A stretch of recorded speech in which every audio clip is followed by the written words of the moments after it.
Thank you very much for tuning back in. My name is Fonny. In my channel, I talk about my houseplant and my Hoyas, and also share with you my plant journey in my little plant room. In today's video, I would like to discuss a topic that probably every one of us have experienced if you are keeping Hoyas. That is root rotting. Now, first question, why root rot happen? There are multiple reasons. It depends on the species, depends on the root type, depends on your watering schedule. But in essence, the one reason that I have experienced is when the soil substrate is too moist. When the soil substrate is too moist, the existing root cannot absorb all of the water within the soil substrate, which makes the soil substrate to be constantly damped. This will create a way too damped environment for the roots that potentially will rot the root. So that is a high-level understanding of why root rot happen. Now, in this particular video, I would like to go through step by step in my experience how I identify root rot, what I have performed as treatment, and after a period of time, what are the results after the treatment. So let's go on to see the day one identification of the root rot situation. Today is day one that I have identified the root rot situation. This one is Hoya Rescue. So this one here, you can't really tell immediately from the leaf because it is still attached and there is also a new shoot there. But what I noted is it has two leaf drop. Two of the leaf like this has dropped from the plant just now. If you see the leaf color, it's yellowed. Or yellowing also could be because of dryness, but this type of yellow, it looks like it is because of root rot and overwatering, because the leaf itself is very firm, it's very thick, so it shouldn't be because it's being underwatered. And if you look at this one, it looks like there has water burst situation. It's having too much water that the leaf itself, it's kind of like drowned and the cell has burst and it looks like it's full with a patch of water. So yes, because of these two leaves has dropped and because this looks very mushy, I guess this is because of root rotting. So what I'm going to do now is I'm going to get myself a small tray, and I notice that the substrate is always very moist. It's good to be always moist, but this is too moist. This root you see here, this one is from before. So when I have the cutting, I also attached most of the roots. I didn't really cut it off because sometimes I can't really tell whether it's a live root or it's a dead root. So there are also some healthy root over here, but what I think is this pot is too big for the plant itself. So I'm going to take out this one and to repot it to a smaller pot with more airy quality. So here I'm going to use a net pot, so then it will have more air that could get into the substrate and potentially evaporate the moisture better.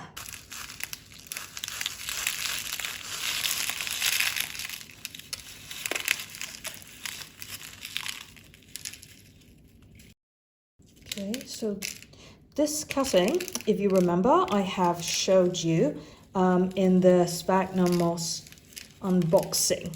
Well, unboxing quotation. This is a healthy one. It is growing into the Retusapon. So then I can see like the roots over here is wrapping into the watering string. Okay, let's be careful. The pond itself is too damped all the time. And let's see if this is doing okay. The problem of this one is The main root that has developed, those ones are dead. It's rotten. If you see this one, this is more like brown. And you can also see this hairy like root over here. This root is also rotten. How do you know this is a rotten root?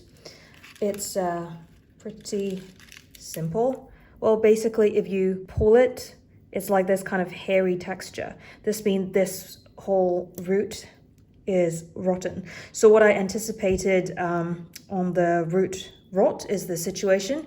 Unfortunately, that's true. So what I'm going to do, I'm going to chop off these rotten roots. So what you have to do, which is really important, is you need to sanitize your scissors before doing that. So this one, unfortunately, the entire thing is rotten, so I have to chop it up. And even though it's very fat root before, it's definitely not alive. You can tell from the texture and also the color. And you just need to act fast and just do it. This entire root ball here, this is all rotten. What I can try to do is just to chop off this whole thing.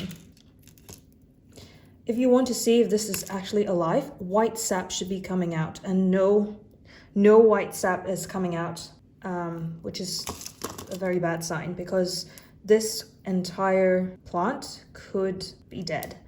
Let's hope we see some white sap.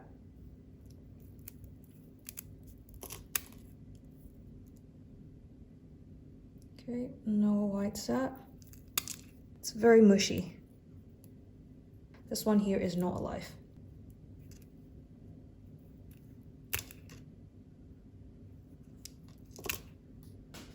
Well, unfortunately, this entire stem is dead because if you see, there are no white sap coming out. So this plant, I have to chuck it away. But I think this one is alive because if you look at the color, it is very white. So I don't think I need to do too much for this one. I'm confident that the roots are alive. Maybe I can just put it on this one because this is actually enough. I'm going to use some new pon. Well, I don't really use new pon. What I do is I will boil the pon after each time I have used it. For example, this pile, I will boil it. So then I make sure that all of the bacteria or bad or pest, everything is dead. So I won't cross-contaminate it. One thing I would like to point out is whenever you use either soil or you use pon, it's so important for you to shake it like this. So then you make sure that you have enough soil substrate around the roots, because what I experienced before is I didn't do the shake, and then actually the gap between the root doesn't really have substrate around, so those part of the root will die because in the end there are no soil substrate on that area. Okay. You know what? I don't want to give up on this because these two leaves still look very solid. So potentially this stem could be still alive. So let's do an experiment together. Same procedure. I'm gonna do sanitizing the scissors each time. This is super important. All right, so let's start from here and see if we see some white sap. No.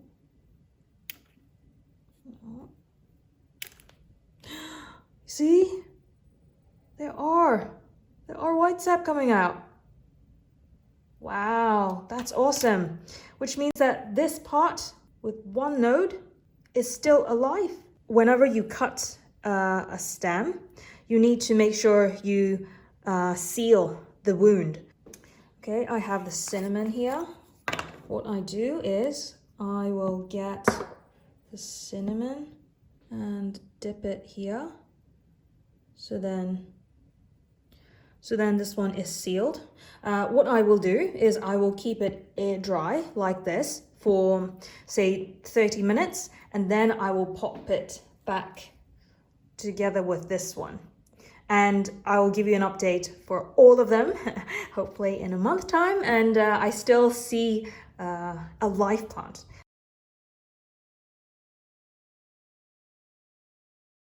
Now it is 20 days after the rescue project.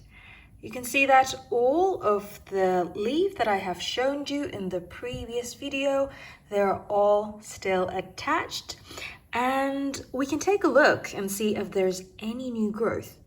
So starting from this pair of leaf, if you remember, this one is the last pair of leaves that I have decided to try, and then I found there are some white sap coming out. So there is slowly growing. If you can see that in the armpit area on the right hand side, there is a small bump coming up. So I believe that a new shoot will be coming out from there.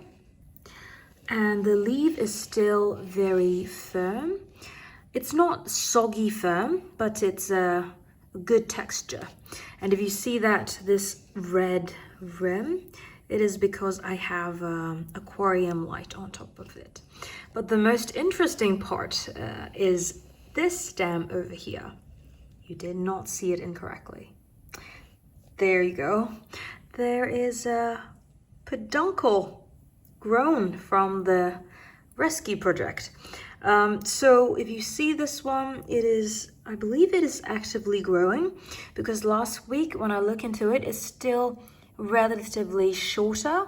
So this peduncle has grown in the past 20 days, and I'm not expecting it to really manage to push out flowers, but if it continue this growing speed, hopefully in say a month time, I can see some buds forming in the peduncle, and I'll let you know if I manage to flower Fuwaensis. Then this one here, I think this one potentially is a new growth point. If you can see on the right hand corner there. I'm not sure 100%, but hopefully it will grow. And with regard to the root, I think for the root is still alive in there, but I'm not seeing some significant growth yet. So let's hope, first for this peduncle, second maybe in this armpit area, and also this one over here. Thank you very much for staying until now. I hope you find the video useful. And if you have any other suggestion to treat root rot, and also what kind of things myself or other people can perform to avoid root rot from happening, please leave your comment below and we can discuss it as well. If you find these type of content interesting, please feel free to subscribe to my channel. I also have an Instagram account which I have created recently. I will post videos or pictures on my Instagram account timely. Until next time, I hope everyone is staying safe and have a great day. See ya!